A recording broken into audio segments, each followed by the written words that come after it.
Hello everyone, welcome to true IAS. Continue करते हैं हम लोग पोस्ट मॉडर्न एम्पायर के चैप्टर को। और अब बात करेंगे हम लोग इंडो ग्रीक्स के बारे में, या बैक्ट्रियन ग्रीक्स जिनको कहा जाता था। सबसे पहले इनके नाम को समझते हैं, ये कौन लोग हैं और इनको हम भारत के इतिहास में क्यों डिस्कस कर रहे हैं। देखो, एलेक्जेंडर द ग्रेट की जब मृत्यु होती है 323 बीसी में। अब एलेक्जेंडर कहाँ का राजा था? एलेक्जेंडर कहाँ का राजा था? ग्रीस से था ना। एलेक्जेंडर का कमांडर कौन टॉप का? सेल्यूलस निकेटर, है ना। आपको पता है ना, इसने एक जगह रूल करी थी एलेक्जेंडर ने, मेसिडोनिया।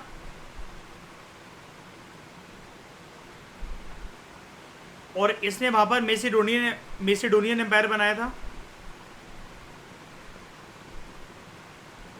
पता है इसके बारे में? ठीक है। तो एलेक्जेंडर की जब मौत होती है 323 बीसी में, बड़े सारे ग्रीक्स उस टाइम पर, जो भारत का नॉर्थ वेस्टर्न इलाका था, वहां पर आते हैं और सेटल हो जाते हैं। ठीक है। बड़े सारे ग्रीक सबसे पहले कहां पर आ रहे हैं?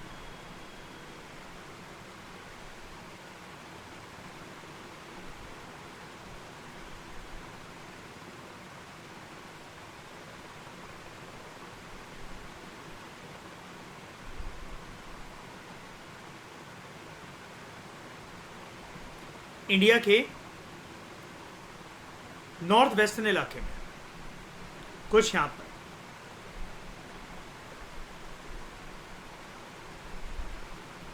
यहां पर आके वो सेटल हो गए। ठीक है। अब यहां पर एक वर्ड लिखा हुआ है, विद बैक्ट्रिया।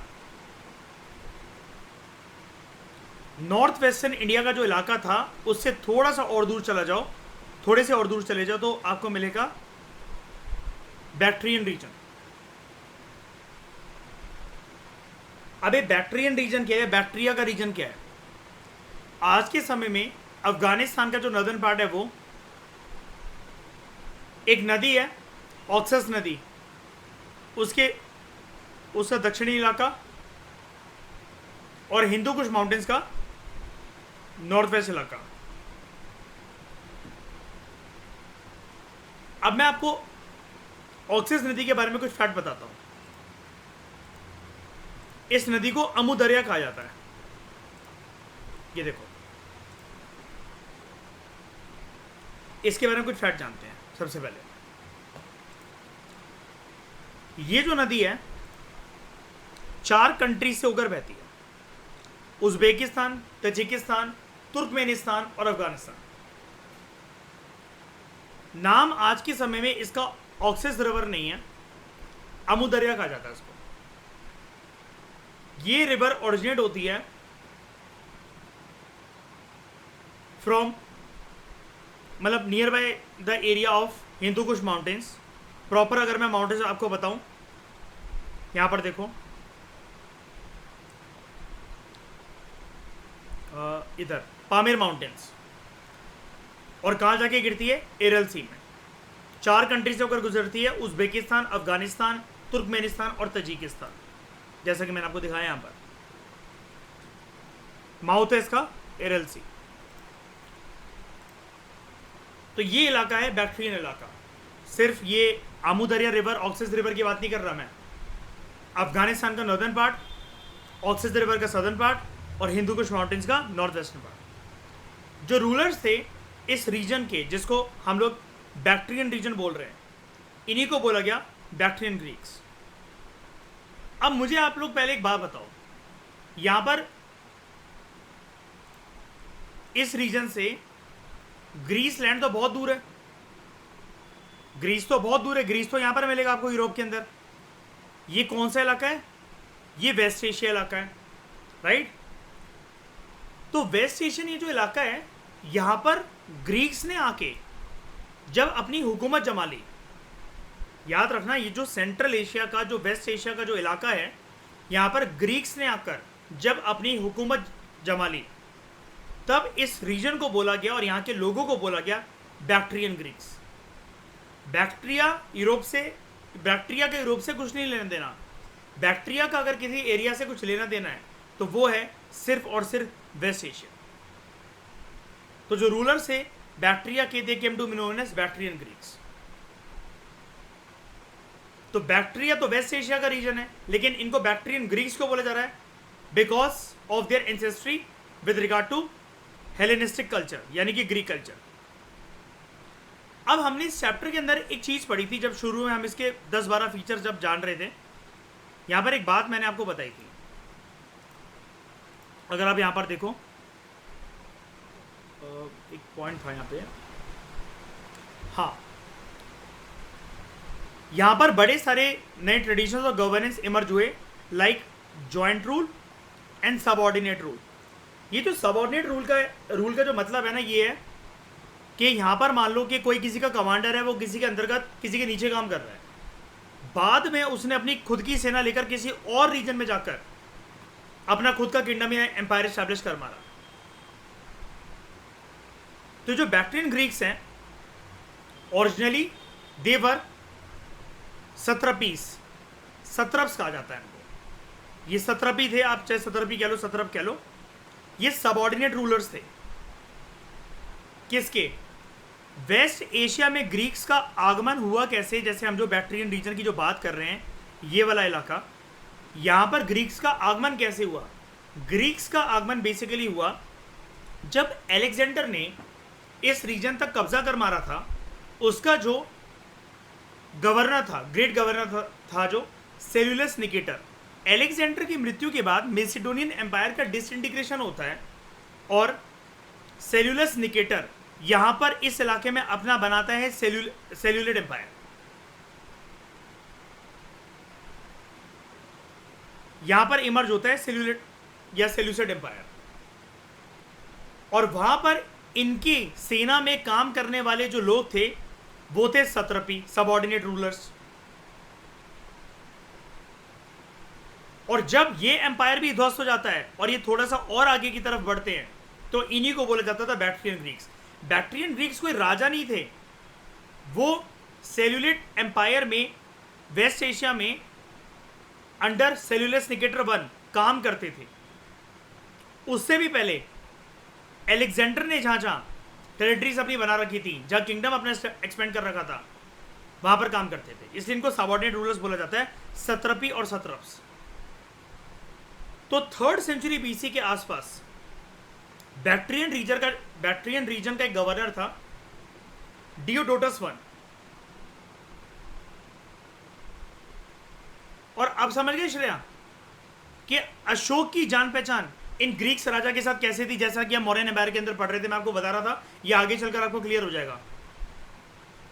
क्योंकि अशोक का कुछ लेना देना नहीं था यूरोप तक, या यूरोप के राजा महाराजा का इंडिया तक कुछ लेना देना नहीं था, इस इलाके तक। जैसा कि आप देख पा रहे हैं यहाँ पर, ये जो मेरा माउस है, ये जो हैंड जा रहा है यहाँ पर, एशिया तक। यूरोप और एशिया का कुछ नहीं लेना देना। ग्रीक्स जो थे वो एक्चुअली अपना एम्पायर बनाकर यहाँ रह रहे थे। तभी याद है चंद्रगुप्त मौर्य की भिड़प भी होती है सेल्यूलस निकेटर के साथ, नहीं जीत पाता लेकिन वो, और कहा ऐसा भी जाता कि अलेक्जेंडर की फोर्सेस के साथ भी भिड़प हुई थी। हुआ था ऐसा कि नहीं हुआ था? रिश्ते कैसे अच्छे हुए जब कौन आया ग्रीस से as a ambassador in the court of Chandragupta Maurya? Megasthenes. और उसने भर भर के तारीफ की चंद्रगुप्त मौर्य की in his book known as Indica, which was contemporary with the book of अर्थशास्त्र। चंद्रगुप्त मौर्य के कोर्ट में क्या चाणक्य भी था क्या कि नहीं था? वो भी तो वैल्यूडेशन कर रहा था अर्थशास्त्र के अंदर, जिस टाइम पर मेगास्थनीज अपनी इंडिका लिख रहा था। तो यहां पर जो बैक्ट्रियन रीजन का जो गवर्नर था उसका नाम क्या था? डियोडोटस I।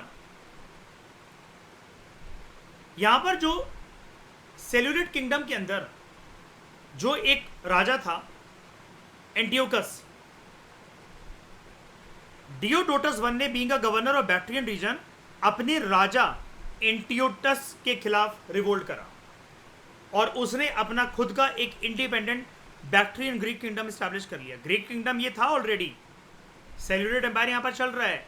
एंटियोकस जो है वो राजा, वो ग्रीक एंसेस्ट्री है उसकी, लेकिन फिर भी being a governor of the Bactrian empire in the West Asia, Diodotus one ने बगावत करी और अपना एक इंडिपेंडेंट किंगडम स्टैब्लिश कर लिया। अब क्योंकि उसका ओरिजिन, उसकी एंसेस्ट्री ग्रीक एंसेस्ट्री थी, इसलिए इसको बोला जाता है इंडिपेंडेंट बैक्ट्रियन ग्रीक किंगडम।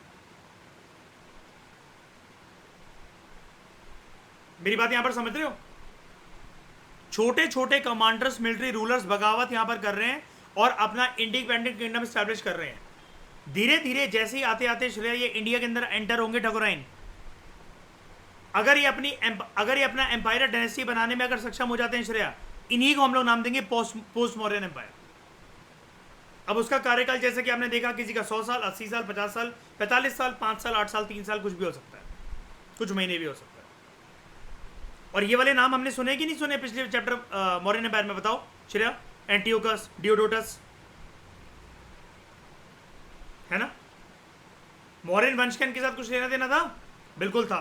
व्यापार होता था इनके बीच में, होता था।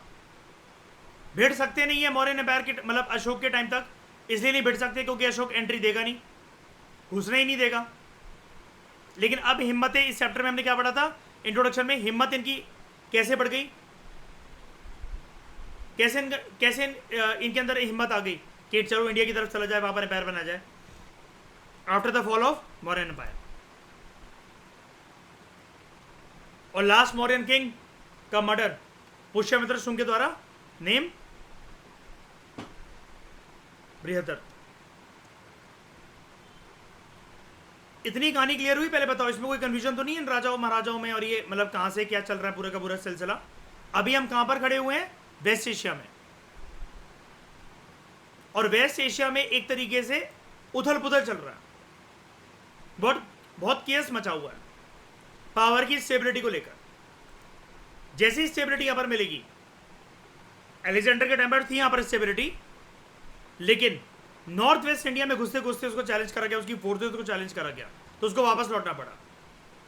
लेकिन अब जब यहां पर बैक्ट्रियन किंगडम के कंटेक्स्ट में जब स्टेबिलिटी आएगी, उसके बाद ये लोग सोचेंगे कहां पर एंटर होने का? इंडिया। तो मैं फिर से रिपीट कर रहा हूं एक बार एक important line. 3rd century BC में डियोडोटस वन, जो कि गवर्नर था बैक्ट्रियन किंगडम का, इसने अपने राजा एंटियोकस, जो कि सेल्यूट एम्पायर के राजा था, उसके खिलाफ बगावत करी और अपने एक independent Bactrian Greek kingdom establish करा। आगे बढ़ते हैं। एलेक्जेंडर की कहानी 323 बीसी थी। आगे 145 बीसी के आसपास यहां पर क्या होता था? वेस्ट एशिया में जो ट्राइबल ग्रुप्स था ना, जो ट्राइबल ग्रुप्स जो थे वो भी काफी हावी रहते थे, उनको भी पावर की काफी ज्यादा भूख थी। अब ये बिल्कुल ऐसी बात है जैसा कि आप जब हिस्ट्री पढ़ते हो पूरी की पूरी, तो कुछ ट्राइबल ग्रुप्स नहीं होते हैं, मुगल कंटेक्स्ट में हम लोग जब पढ़ते हैं, मॉडर्न कंटेक्स्ट में जब पढ़ते हैं, वो रेगुलर आर्मी का पार्ट नहीं होते हैं श्रेया। वो बस ये कहते हैं कि हाँ आप हमें पेट्रोनेज देते रहना, हम आपको जरूरत के टाइम पर फोर्सेस दे देंगे इंडिपेंडेंटली, लेकिन हमें रूल करने दो, हमें अपनी छत्रछाया के अंदर अपनी छत्रछाया के अंदर गुलाम मत बनाओ, हमें स्वतंत्र रूप से काम करने दो, जरूरत जब आपको होगी हम खड़े हैं उसके लिए। तो यहां पर प्रेशर जो आ रहा था वो आ रहा था स्काइथियन ट्राइब से, ये हम अभी आगे पढ़ेंगे, डोंट वरी। अभी आपसे बैक्ट्रियन पे फोकस रखना भी अपना, सारे रूल्स और रूलर्स के बारे में मैं भी आगे बताऊंगा, ठीक है? पार्थियंस, स्काइथियंस, ठीक है, सब कुछ आएगा, पहले आप बैक्ट्रियन पे फोकस करो। तो on account of growing pressure from the Scythian tribes, Bactrian Greek जो थे, they lost their hold over Bactria.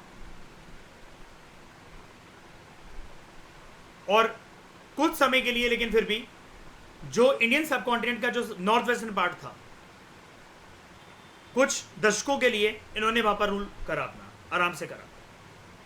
बाद में उथल पुथल इतनी मच गई, इस स्काइथियन ट्राइब्स ने इनको चैन से रहने नहीं दिया, और जिसके चलते जो इनका सपना था भारत के ऊपर आक्रमण करके पूरे भारत के ऊपर कब्जा करने का, after the fall of the Mauryan empire वह अधूरा रह गया। लेकिन फिर भी क्या कुछ इंपॉर्टेंट राजा थे बैक्ट्रियन एम्पायर से, बैक्ट्रियन किंगडम से, जो कि भारत के अंदर आकर एक किसी न किसी टाइम पीरियड की स्टेबिलिटी को सुनिश्चित करेंगे, उसको हम अभी देखते हैं। अब ये जो बैक्ट्रियन ग्रीक्स थे who ruled over parts of north western India between 2nd century BC and early 1st century BC, इन्हीं को हम लोग बोलते हैं इंडो ग्रीक्स। लेकिन क्या ये डायरेक्टली ग्रीस से चले आए हैं? बताओ। नहीं, डायरेक्टली कहां से आए?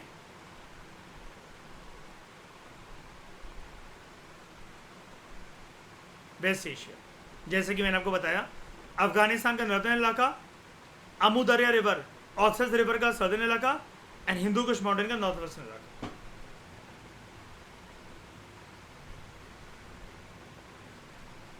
अब स्काइथियन ट्राइब्स इतने ज्यादा पावर को लेकर उत्तेजित थे कि चाइना में एंटर करते करते ये चाइना से होते हुए इंडिया आने की सोच रहे थे। ऐसा होगा कि नहीं होगा यहां बाद में जानेंगे। लेकिन जब चाइनीज वॉल कंस्ट्रक्ट करी गई, चाइनीज वॉल का मतलब यहां पर क्या है? कौन सी वॉल?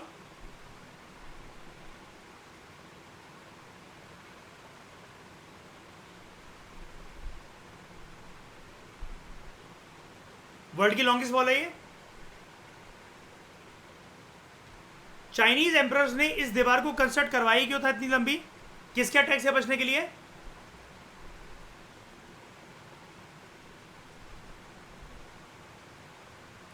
ट्राइब्स,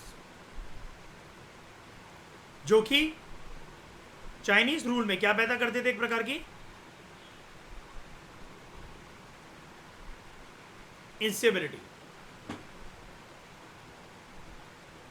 इस दीवार के बनवाने के बाद जो कुछ ट्राइबल ग्रुप्स थे लाइक स्काइथियंस,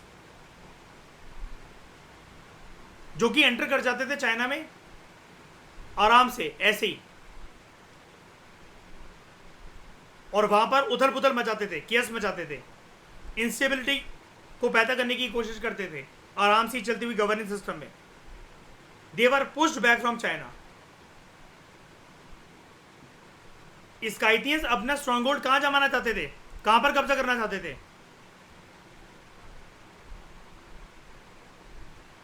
चाइना में। लेकिन चाइना में इनकी चल नहीं पाई। चाइनीज एम्परर्स ने, रूलर्स ने great wall of China construct करवा दी। एक बात याद रखना, ग्रेट वॉल ऑफ चाइना का क्रेडिट किसी एक रूलर को जाता है लाइक कुतुब मीनार, या फिर multiple rulers of China, multiple emperors of China. 5 साल 10 साल में कंस्ट्रक्ट होने वाली दीवार थी ये। बताओ। बड़े सारे एम्परर्स और एम्पायर जो टाइम टू टाइम आते रहे हैं, they are credited with the construction of great wall of China. यहां पर ट्राइबल ग्रुप्स का इतना ज्यादा आगमन था, इतना ज्यादा आगमन था कि चाइनीज एम्परर, चाइनीज रूलर्स बहुत ज्यादा परेशान थे।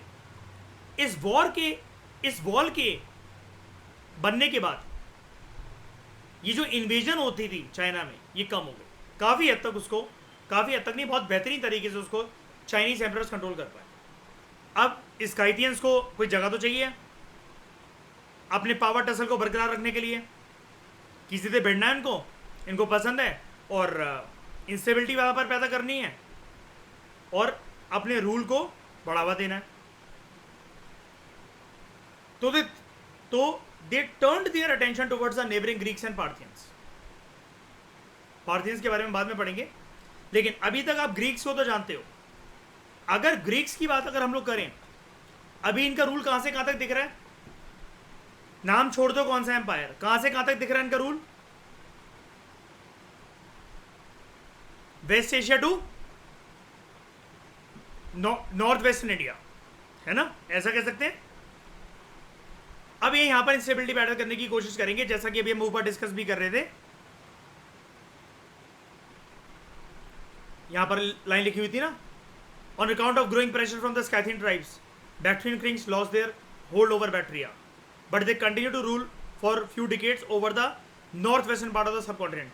यानी कि स्काइथियंस ने इनको कहां से खदेड़ना शुरू करा? वेस्ट एशिया से। तो वेस्ट एशिया से होते होते मान लो कि यहां पर वेस्ट एशिया है, ये वेस्ट एशिया। स्काइथियंस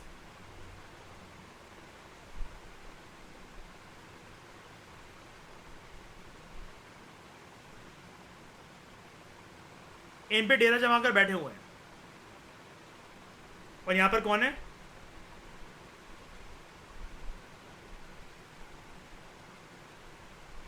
बैक्ट्रियंस। बैक्ट्रियंस का ओरिजिन क्या दिया? Greek forces. ये यहां से बैक्ट्रियन एम्पायर से चलते चलते इस पार्ट की तरफ आपको देखने को मिलेंगे। स्काइथियंस पीछे से घेराव कर रहे थे इनका, मतलब इस जगह से कब्जा कर रहे थे। होगा क्या आगे अभी देखते हैं। तो in order to escape the wrath of the nomadic Scythian tribes, Bactrian king जो है ये मजबूर हुए इंडिया को इन्वेट करने के लिए। समझ रहे हो? अपनी मर्जी से नहीं करा, क्योंकि जानते थे देखो अभी भारत के अंदर घुसने के कोई हालात नहीं है, डरते थे मौर्यन रूल से, मौर्यन वर्ड से। तब तक तो उन्होंने सोचा भी नहीं। लेकिन स्काइथियंस का बोलबाला जब बहुत ज्यादा बढ़ता चला गया, तब ये मजबूर हो गए भारत को इन्वेट करने के लिए। जैसे कि याद है बाबर मजबूर हो गया था इन्वेट करने के लिए। इंडिया आया था ना, तभी तो लोधी से भिड़प हुई थी उसकी, इब्राहिम लोधी से, क्योंकि वापस आता तो मर्डर हो जाता। और यहां पर अगर अपनी हुकूमत नहीं जमाता तो यहां से भी जाता। लेकिन श्रेया, इस पूरी डिस्कशन में एक चीज जान पा रहे हो, एक चीज पकड़ पा रहे हो कि तुम्हारा तो बैठा बिठाया एम्पायर है पूरे का पूरा, जिसको तुमने सेटअप कर लिया है। एलेक्जेंडर था वहां पर, सेलुलस निकेटर था, सेल्यूकिड एम्पायर भी बना। तुम हो तो उसी के वंश ना पूरे के पूरे। हेलेनिस्टिक एंसेस्ट्री, ग्रीक एंसेस्ट्री है ना तुम्हारी। तुम्हारा तो अभी तक वहां पर बोलबाला बहुत तगड़ी तरीके से चैलेंज हो जाना चाहिए था। लेकिन आपको नहीं लगता कि जब दम ग्रीक लोगों में इतनी है कि वो यूरोप से आकर वेस्ट एशिया तक रूल कर सकते हैं, लेकिन चंद सालों के अंदर कुछ ऐसा ट्राइबल ग्रुप जिसने बैक्ट्रियन एम्पायर को हिलाकर रख दिया, और वो भी एक लोग नहीं है, वो घुमंतु लोग हैं जो कि रास्ते में खेती बाड़ी करने के लिए निकले हुए हैं, मारने के लिए निकले हुए हैं। तो आपको नहीं लगता कि बैक्ट्रियन से ज्यादा पावरफुल स्काइथियंस हैं? बताओ, है पावरफुल? और स्काइथियंस पार्थियन से भी ज्यादा पावरफुल है। ये लाइन अगर हमें ये बता रही है तो ये turn their attention towards the neighbouring Greeks and Parthians, यानी कि इन्होंने जहां पर भी अपना रूल जमाया हो, स्टेबल स्टेबल। घुमंतु आदमी तो कभी वैसे भी स्टेबल होता ही नहीं है। जब बात किसी के आगे सफिक्स ही प्रीफिक्स ही ये ऐड है कि वो नोमैटिक है, तो वो स्टेबल तो हो ही नहीं सकता ना। लेकिन इनके आगे इंस्टेबिलिटी को लगाने का काम ये स्काइथियंस ने करा। इनकी स्टेबिलिटी के ऊपर खतरा जो मंडराएगा, अब वो मंडराएगा स्काइथियंस का। और इतना ज़्यादा बैक्ट्रियंस, पार्थियंस को अभी छोड़ दो, अभी आपको समझ में नहीं आएगा, वरना तीनों में ना आप कंफ्यूज हो जाओगे। आगे पूरा चैप्टर इसी के बारे में हम आराम से इत्मीनान से डिस्कस करेंगे एक एक के बारे में। अभी we are concern about Bactrians, Indo Greek राजा जो कि अपना दबदबा बनाकर बैठे हुए थे अफगानिस्तान से लेकर वेस्ट एशिया तक, वेस्ट एशिया, अफगानिस्तान में और अफगानिस्तान के आसपास ये जो वेस्ट एशिया है, यहाँ से लेकर नॉर्थ वेस्टर्न इंडिया तक। और इनकी स्टेबिलिटी को चैलेंज करा गया एक नोमैडिक ट्राइब के द्वारा, स्काइथियंस। अब ये कोई एक ट्राइबल ग्रुप नहीं था, मतलब देवर जॉइंट ट्राइबल ग्रुप्स, इसलिए इसको स्काइथियन ट्राइब्स बोला जाता है। तो Bactrian kings were forced to invade India, इसकी वजह से इनको इंडिया को इन्वेड करना पड़ा, कहीं ना कहीं एक नया पावर सेंटर बनाने के लिए। अब क्या था, क्या इनके पास सारी की सारी सिचुएशन यहाँ पर अनुकूल थी, सही थी, इनके फेवर में थी क्या, कि अगर ये भारत को इन्वेड करेंगे तो अब इनको कोई चैलेंज नहीं मिलेगा? देखते हैं। हम एक चीज जानते हैं, अशोका की मृत्यु के बाद जो अशोका के जो सक्सेसर थे वो काफी वीक थे कि अब वो अपना डेरा भारत की धरती पर इस कदर जमा सकें कि जैसे कि उनके पिताजी ने, महिंदा ने और संघमित्रा, बेटा और बेटी, इन्होंने तो कभी तलवार उठाना जाना नहीं। जैसे इनके पिताजी के टाइम पर किसी की निगाह हो नहीं सकती थी भारत की धरती पर, लेकिन क्या आने वाले वंश के अंदर भी, आने वाले मौर्यन वंश के अंदर भी इतनी ताकत है क्या? नहीं है इतनी ताकत। तो इसके चलते a series of invasions on the north western border of India started. ये इन्वेजन एक दिन की नहीं थी, it was a series of invasion, यानी कि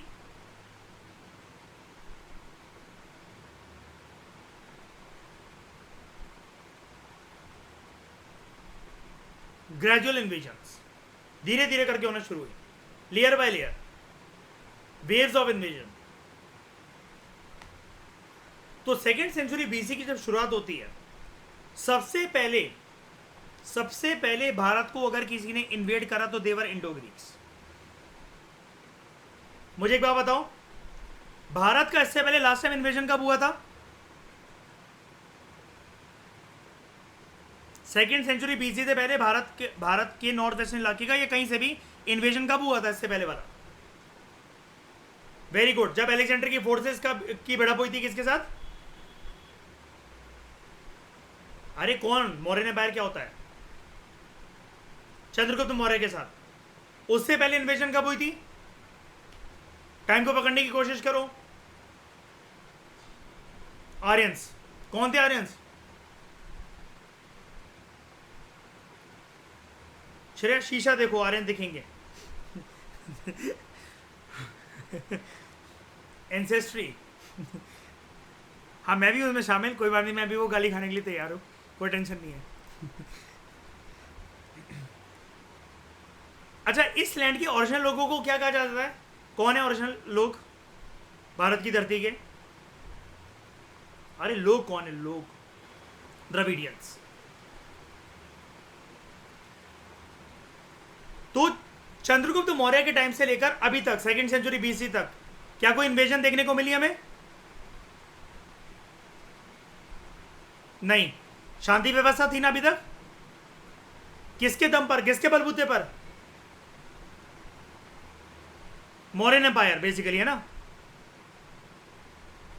तो क्वेश्चन लिख लो श्रेया 2024 के मेंस का। ऐसा अच्छा लगता है सरस्वती पता नहीं कब मुंह पे बैठी और कब आ जाए, ऐसा हुआ भी इस बारी, है ना? अब नया क्वेश्चन बैंक क्रिएट, हाँ एक साल के लिए अब नया क्वेश्चन बैंक क्रिएट करना पड़ेगा, ठीक है? सारे क्वेश्चन चले गए, प्रीलिम्स में भी चले गए, मेंस में भी चले गए, जितने बनाए थे। दिया ना प्रूफ उस बात का मैंने। अब देखो क्वेश्चन देख लो, इंपॉर्टेंट क्वेश्चन है ये।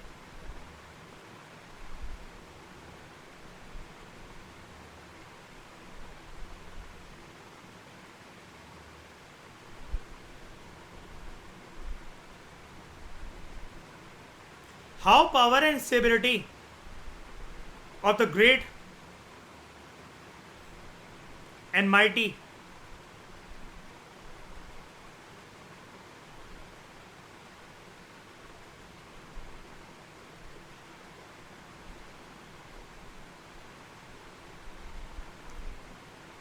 how the power and the stability of the great and mighty Mauryan Empire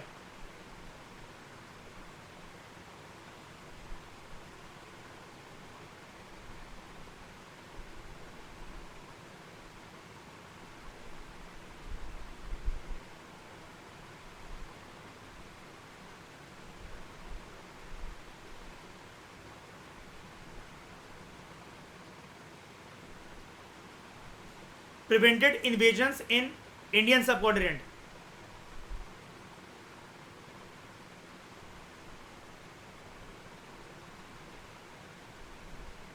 and ensured its stability.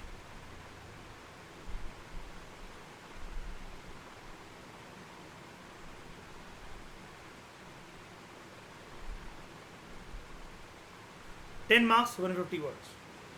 अगर ये क्वेश्चन कल को आ जाए हमारे मीन्स में 2024 में, इसका इंट्रोडक्शन क्या बनेगा? फटाफट से बताओ। सोचने के लिए 1 मिनट है, आंसर लिखने के लिए 6.5 मिनट होते हैं, 7.5 मिनट में वाइंड अप हो जाना चाहिए। जल्दी बताओ क्या होगा इंट्रोडक्शन। सबसे पहले आप क्या लिखोगे कि मौर्यन एम्पायर की कंसोलिडेशन कहां से होना शुरू हुई? Under the guidance, under the छत्र छाया ऑफ चाणक्य। चंद्रगुप्त मौर्य ने बहुत अच्छी से स्टेबिलिटी को मेंटेन करा। सबसे पहले याद है वो खिचड़ी वाली थाली? सबसे पहले उसने क्या देखा कि फ्रंटियर्स को सिक्योर करना बहुत जरूरी है। यहीं पर मौर्यन से कभी भी चूक नहीं हुई। अब वहां पर खिचड़ी विचड़ी की थाली का एग्जाम्पल लिखने मत बैठ जाना, उसको अपने दिमाग में रखना। जैसे कि आपने देखा था ना, देखो एक चीज बहुत अच्छे से देखी ना साल के मेंस में श्रेया, जिसके बारे में कंटेंट बहुत कम है तो वो 250 वर्ड में पूछ रहा है, बहुत ज्यादा जो ग्रंथ लिख सकते हो तो वो बांध दे रहा है आपकी नॉलेज को, है ऐसा? तो बताओ क्या लिखोगे इसके बारे में इंट्रोडक्शन?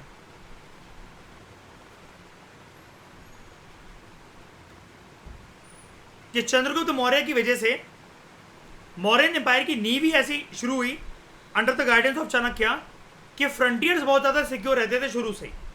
फिर एक एग्जांपल देकर बताना कि एलेक्जेंडर जो कि दुनिया में हर कोने में जहां पर वो नजर जमा लेता था अपनी, वो उस एरिया को इन्वेड करके बर्बाद करके ही छोड़ता था, लेकिन नॉर्थ वेस्टर्न इंडिया के ऊपर जब उसने अपनी निगाह जमाई, क्या वो टिक पाया चंद्रगुप्त मौर्य की फोर्सेस के सामने?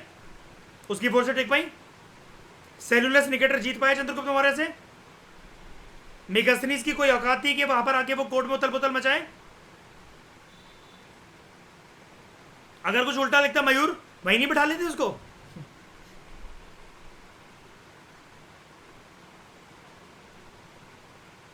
कितनी काउंटर करी आराम से, और अशोक के टाइम पर तो किसी की दम ही नहीं थी।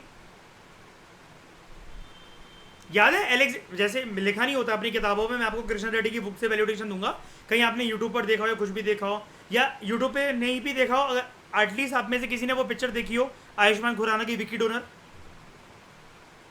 उसके अंदर एलेक्जेंडर का जिक्र करता है, वो कहता है तू एलेक्जेंडर का तेरे अंदर वो है, खून है। खैर छोड़ो उसको, विकी डोनर को। अगर मैं आपको यहां पर बताऊं, एलेक्जेंडर की फोर्सेस को जब एलेक्जेंडर ने कमांड दी कि आगे बढ़ो इंडिया की तरफ, मौर्यन वंश का नाम सुन के वो कांप गए थे, उन्होंने मना कर दिया था हम तो नहीं जाएंगे आगे। और एक और रीजन था, थक भी चुके थे, बहुत थक गए थे। एलेक्जेंडर बड़ा बेरहम था, बगावत हो गई थी, वो वापस आ गए थे कि सर जी मारना तो ऐसे ही मार दो, हम थक थक के मर जाएंगे वैसे भी। हाँ ये भी हुआ था, प्लेग भी फैला था, बीमारियां भी लगी थी। और उस टाइम पर पूरे रास्ते एलेक्जेंडर के सैनिकों ने बहुत सारी औरतों का रेप करा था। जब रेप करा था तो वो प्रेग्नेंट हो गई थी, और ऐसे करके एलेक्जेंडर का खून आज भी बोला जाता है। ये सेम स्टोरी एलेक्जेंडर के साथ भी है और चंगेज खान के साथ भी है,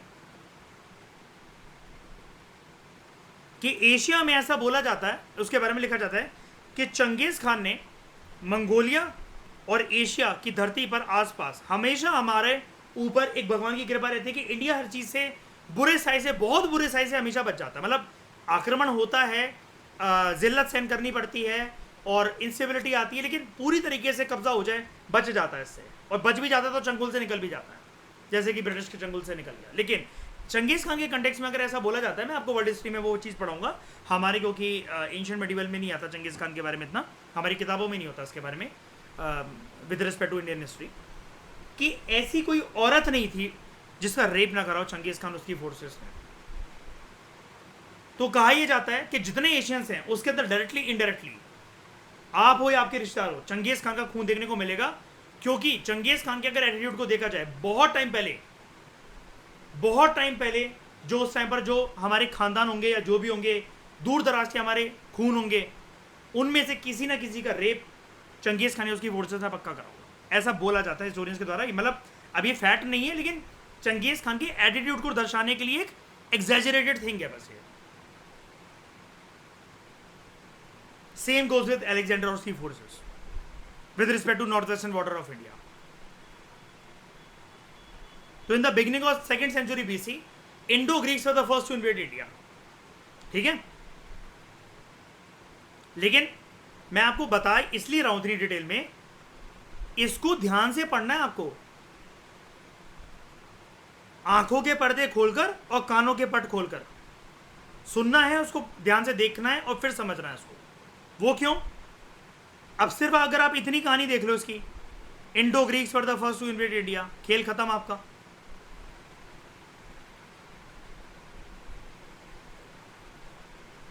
इन्वेजन तो बेटा तुम ही ने करी है, ये सोच लेना यूपीएससी के करियर में, तुमसे बड़ा इन्वेटर कोई हो नहीं सकता अंटिल अनलेस आप में से कोई मद्रासी नहीं है। तो Aryans,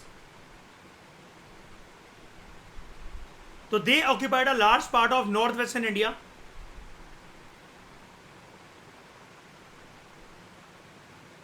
much larger than that conquered by Alexander. किसकी बात हो रही है? इंडो ग्रीक्स की। इंडो ग्रीक्स को मैं क्या नाम दूं? क्या नाम दूं? बैक्ट्रियंस या बैक्ट्रियन ग्रीक्स। सिंपली बैक्ट्रियन बोलो, वो बैक्ट्रियन ग्रीक्स ही होता है, और कोई बैक्ट्रियंस नहीं थे। ठीक है, अगर आपको बोलना है ना कि सर फिर वेस्ट एशियंस को क्या कहेंगे, वेस्ट एशियंस को वेस्ट एशियंस ही बोलोगे। जैसे कि रीजन आपको दिख रहा है, अफगानिस्तान, उज्बेकिस्तान, तुर्कमेनिस्तान, तजिकिस्तान। अब कजाकिस्तान और किर्गिस्तान खुद से ऐड मत कर देना इसके अंदर। जहां जहां से ये ऑक्सस रिवर, अमू दरिया नदी जाती है, जैसा कि मैंने आपको बताया 4 कंट्रीज से, ये वहीं पर है Bactrian Greeks, Bactrian Greek empire. और इसका माउथ क्या है रिवर का? पामीर माउंटेन से निकल रही, गिर कहां पर रही है? विद सी, एरल सी। अभी पढ़ा है ना मैंने। हाँ, ये देखो, इनको अभी पढ़ाया था मैंने, आप लेट आए थे। कौन गया?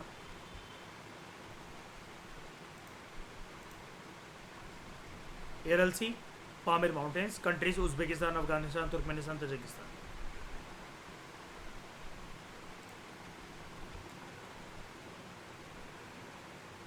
तो they occupied large part of north western India, much larger than conquered by Alexander. And ऐसा माना जाता है that they push forward to as far as Ayodhya and Pataliputra. यानी कि Bactrian Greeks north western India के फ्रंटियर से एंट्री करते हुए कहां तक जाते हैं? ईस्टर्न इंडिया तक, इंडो गैंजेटिक प्लेन्स के आसपास। पाटलिपुत्र कहां है? कहां पर है? बिहार। अयोध्या कहां पर है? यूपी। उसके बाद कुछ फैक्ट जानते हैं इनके बारे में, समझ गए ना मतलब। और ये अच्छा, ये वाला फायदा को कैसे मिला? क्या कंडीशंस है यहाँ पर? Socio political conditions, fall of Mauryan empire, और कोई भी उनका तगड़ा कोई क्या नहीं होना, एम्परर डिसेंडेंट। तो they were the first to issue gold coins, and much of their lineage is determined on the basis of excavated coins, जो कि historians ने ढूंढे हैं, archaeologists ने ढूंढे हैं, which includes coins of silver, copper and nickel as well. तो कौन कौन से मेटल से सिक्के बनाते थे? गोल्ड, सिल्वर, कॉपर और निकल। अब ये वाला फीचर कोई नया तो नहीं लग रहा आपको? मैंने आपको सुबह की क्लास में ये इंट्रोडक्शन में ये पढ़ाया, जो यहाँ पर एक प्रक्रिया शुरू हुई। The economy saw an increasing use of currency.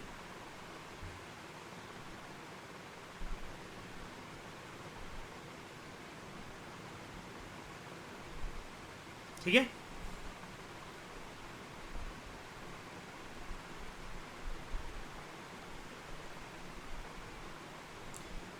यार अलग से भी बनता था, मिक्सिंग भी होती थी। अब देखो गोल्ड प्योर फॉर्म में होता होगा, ये तो देखो हिस्टोरियंस और आर्कियोलॉजिस्ट ही जाने। मैं इंटरेस्टेड नहीं हूँ उसके बारे में सर्च करने के लिए, मुझे कबाड़ी वाला नहीं बनना है, क्योंकि बस मुझे ये पता है कि 4 मेटल के सिक्के करेंसी ये लोग सर्कुलेट करते थे, यूज़ होते थे, गोल्ड, सिल्वर, कॉपर और निकल। ठीक है, निकल ऐसी चीज़ होती है कि बहुत तगड़ा मेटल नहीं होता वो, आप उसको मोड़ सकते हो। तो जिसकी ज़्यादा की मेटल की वर्थ कम, सिक्का आप समझ ही सकते हो फिर उतनी कम क्वालिटी का, और उसके साथ उसकी वर्थ भी, उसकी जो डिनोमिनेशन होगी वो भी कम होगी, मतलब वैल्यू कम होगी, डिनोमिनेशन का वैल्यू कम होगी।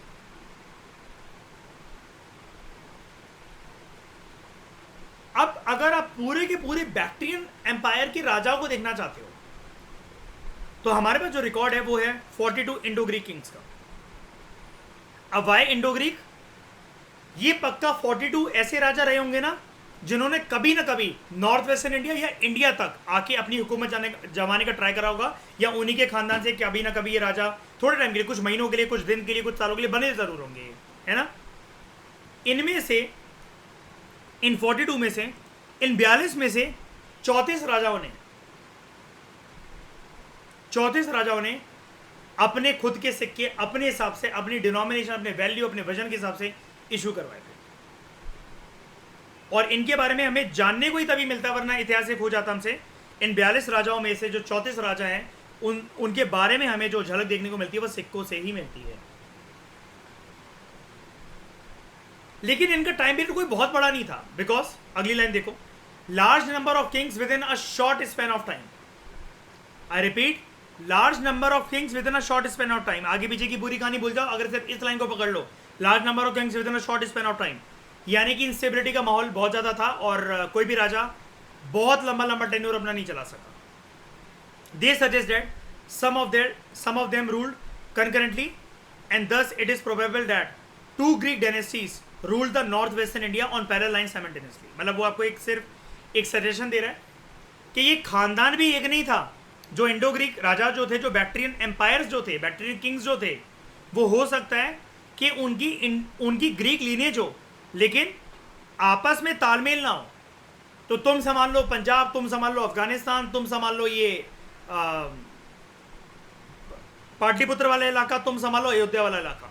ऐसे भी चलता था कि कभी कभार 4-4, 5-5, 3-3, 14-14 जो राजा हैं वो पैरेलली रूल कर रहे हैं। अब क्योंकि सबकी लिनेज, सबकी एंसेस्ट्री ग्रीस से जुड़ी हुई है, ग्रीक राजा हैं वो, इसलिए इनको बोला, और इंडिया के अंदर रूल कर रहे हैं, तो इसलिए इनको बोला जाता था इंडो ग्रीक। इन सबके बीच में एक आपसी तालमेल हो या इनका कॉमन किंगडम हो, ये जरूरी नहीं था। तो ये 42 वाले नंबर से इंप्रेस नहीं होना है। राइटर ने असली औकात सामने ला दी इनकी। तो अब हम इतने टाइम से बैक्ट्रियन एम्पायर कर रहे हैं, तो Indo Greek king with respect to Bactrian empire कौन सा हमें देखने को मिलता है पावरफुल, जानते हैं। और किसने इन्वेट करा, पहला, दूसरा, तीसरा जानते हैं। डिमिट्रियस। पुष्यमित्र शुंग इससे हारा था, किसको हराया था बताओ?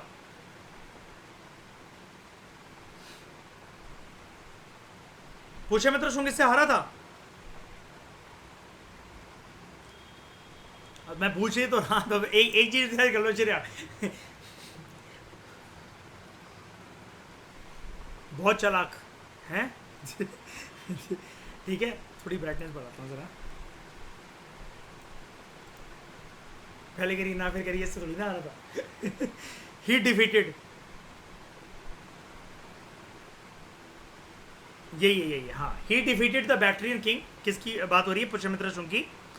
ही defeated the Bactrian king Demetrius. और याद है ये जो इसने एक और को हराया था, यज्ञसेन, विदर्भ रीजन का राजा। और ये वाली चीज मालविका अग्निमित्रम में दे रखी है कालिदास के ड्रामा में, कि इसने पुष्यमित्र शुंग ने यज्ञसेन को हराया था और पुष्यमित्र शुंग ने डिमिट्रियस को भी हराया था। ये अगेन बात कहां पर गिवन है? वैसे तो पतंजलि के वर्क्स में गिवन है, ठीक है, लेकिन कालिदास के मालविका अग्निमित्रम में भी गिवन है। और अग्निमित्र किसका बेटा था? पुष्यमित्र शुंग का। And he is the male protagonist of this drama, right? और अब तो कोई कंफ्यूजन नहीं है वो वाली भागभद्र या भागवत की, ठीक है। कितने राजा थे टोटल ये पुष्यमित्र शुंग से, ये शुंग डायनेस्टी के? 10। तो हाँ, मैं एक बार ये वाली लाइन फिर से पढ़ा देता हूँ, पुष्यमित्र शुंग के कंटेक्स्ट में आराम से समझ लो, इसको रिवीजन हो जाएगी आपकी। ऐसा माना जाता है, ऐसा हुआ भी था कि पुष्यमित्र शुंग ने बैक्ट्रियन ग्रीक किंग डिमिट्रियस को हराया था। और ये इनकाउंटर इनकी भेड़ाप, इनकी लड़ाई मेंशन है पतंजलि के कुछ वर्क्स में। और वहां पर उनके पतंजलि ने अपने वर्क में ये जो बैक्ट्रियन ग्रीक किंग्स हैं इनको यवनास बोला था। दैट इज ऐसे foreigners who came from west north west frontier of the subcontinent coming up to Ayodhya and Chittor. और ये वाली बात सिर्फ पतंजलि के वर्क में नहीं, कालिदास के मालविका अग्निमित्रम वर्क के अंदर भी मेंशन है, ड्रामा के अंदर मेंशन है, dramatic work, which narrates the incident of challenging of Pushyamitras Ashwamedh Yagh by Yavanas by Bactrian Greek kings, जिसकी वजह से एक मिलिट्री इनकाउंटर होता है बिटवीन प्रिंस वासुमित्र, जो कि बेटा था अग्निमित्र का, और वर्सेस यवन डायनेस्टी यानी कि बैक्ट्रियन ग्रीक किंग्स। तो अगर हम यहां पर देखिए, दादा कौन हुआ तीनों में से? अग्निमित्र, वासुमित्र और पुष्यमित्र शुंग। बेटा कौन? पोता कौन, परपोता कौन, वो तो पता नहीं जी।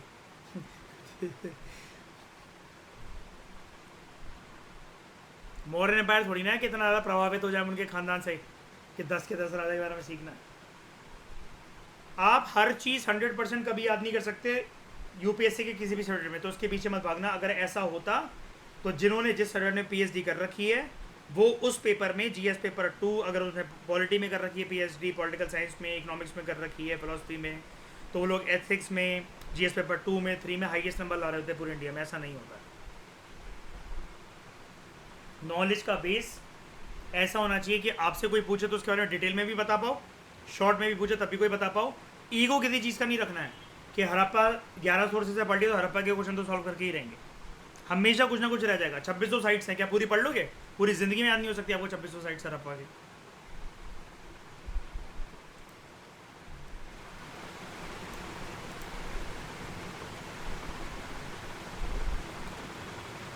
एक सेकेंड। हाँ, Demetrius, king of Bactria. He invaded India around 190 BC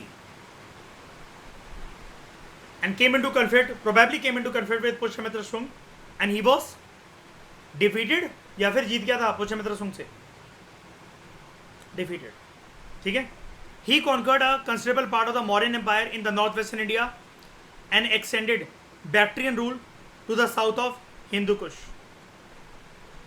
यहाँ पर देख रहे हो मौर्यन एम्पायर में, मौर्यन एम्पायर के कुछ हिस्से में भी इसका कब्जा था, लेकिन कहाँ तक? नॉर्थ वेस्टर्न इंडिया तक। भारत के अंदरूनी हिस्से में डिमिट्रियस की कहानी क्यों नहीं है? मतलब देखो, ग्रीक राजाओं की कहानी मैंने अभी आपको ऊपर पढ़ाई कि इन्होंने इन्वेजन करते करते अयोध्या पाटलिपुत्र तक आ गए थे, अभी आगे आएंगे, लेकिन डिमिट्रियस नहीं आ पाया था। उसको चैलेंज क्योंकि किसने करा था, किसने हरा दिया था? घुसते साथी पुष्यमित्र शुंग। ओके, जैसा कि मैंने आपको यहां पढ़ाया था। और पुष्यमित्र शुंग ने किसको मारा था? आखिरी मौर्यन रूलर को, बृहद्रथ को। और याद है 2 अश्वमेध सैक्रिफाइस भी इसने परफॉर्म करे थे। फटाफट से श्रेय इन सबको बताओ अश्वमेध यज्ञ कैसे परफॉर्म होता है, जल्दी बताओ। और क्यों परफॉर्म होता है, पहले बताओ क्यों परफॉर्म होता है। क्या करने के लिए? बस नहीं, परफॉर्म क्यों होता है, मैं क्यों उसको परफॉर्म करवाऊंगा। सीख गए मेरा वर्ड है। अपना वर्चस्व दिखाने के लिए, अपनी पावर, अपना हेजिमोनिक स्ट्रक्चर दिखाने के लिए। जब राजा को विश्वास हो जाए कि मुझे कोई चैलेंज नहीं कर सकता, तो क्या करेगा ये इस चीज़ को टेस्ट करने के लिए? जब मुझे पता लग जाएगा मुझे कोई चैलेंज नहीं कर सकता, क्या करूंगा मैं? अगर मेरा हॉर्स जिन जिन टेरिटरी से पास होता है उस घोड़े को कोई नहीं रोकता है, तो मैं क्या समझ जाऊं? बाय डिफॉल्ट मेरी छत्रछाया के अंतर्गत आ जाएंगे, और जो रोकेगा युद्ध करना पड़ेगा। अगर मैं युद्ध में हार गया तो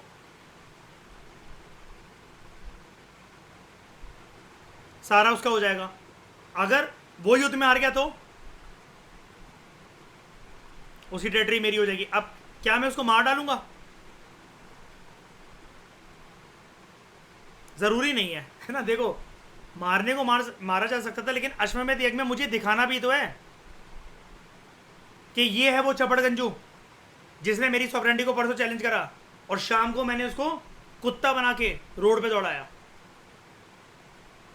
मैं उसकी बेइज्जती करने के लिए उसको कहां बुलाऊंगा? कहां बुलाऊंगा? अपने महल में। 2 दिन के बाद क्योंकि क्या होगा? हवन होगा। कौन आएगा हवन को करवाने? पुजारी जी, पंडित जी। और ये सारे के सारे हारे हुए राजा, और जिसको मैंने कुत्ता बनाकर रोड पे नचवाया, वो क्या लेकर आएंगे मेरे लिए? ट्रिब्यूट। हवन में मेरे साथ कौन कौन बैठेगा?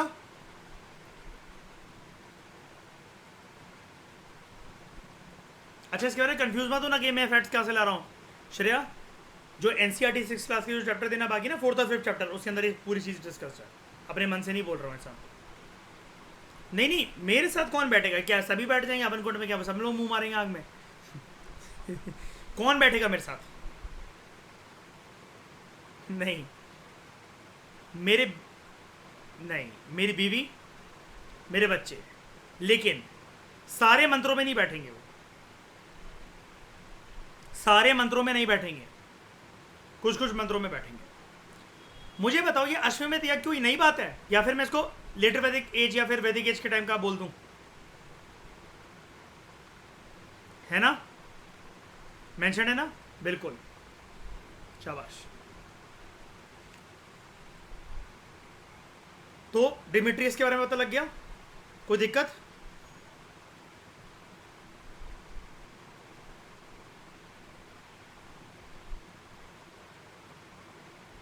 प्रोबेबली, और वो भी प्रोबेबली लिखा हुआ है। हाँ, क्या लग रहा है इससे? अच्छा खासा मॉडर्न एम्पायर के ऊपर, हाँ मतलब, लेकिन वो नॉर्थ वेस्टर्न इलाके तक और हिंदू कुछ माउंटेन, ये तो थोड़ा सा ऐसा हो गया ना, इंडिया के बाहर बाहर का इलाका हो गया। ठीक है, हाँ लेकिन हिम्मत नहीं है। मैंने क्या बोला था जो शुरू में मैं ये पढ़ा रहा था कि अभी क्लैरिटी नहीं आएगी पोस्ट मॉडर्न एम्पायर में, हिस्टोरियंस के पास इतने वो नहीं। अब जैसे ये देख लो, कहाँ गया वो? अगर वो सिक्के ना होते तो ये 34 इंडो ग्रीक राजा के बारे में पता ही नहीं लग पाता। कहाँ गया वो फैक्ट?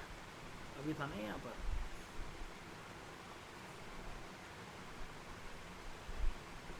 ये that out of the 42 Indo-Greek kings, as many as 34 are known only through their coins। कि अच्छा ये भी कोई राजा था, उसके सिक्के के बारे में बेचारे का सिक्का मिल गया इसलिए पता लग गया। वो तो फेमस वाले जिनकी लड़ाई हुई, भिड़प हुई, जिन्होंने इंस्टेबिलिटी पैदा करी, जिन्होंने लोकल राजाओं को, महाराजाओं को हराकर कब्जा कर लिया, उनके बारे में तो एक फिर भी झलक मेंशन है, कि बाकी नहीं है। ओके, इस डिस्कशन में दोस्तों फिलहाल इतना ही। Thank you very much for discussion. Next lecture में बात करते हैं और राजाओं के बारे में with respect to Indo Greek kings, Bactrian empire. Thank you very much.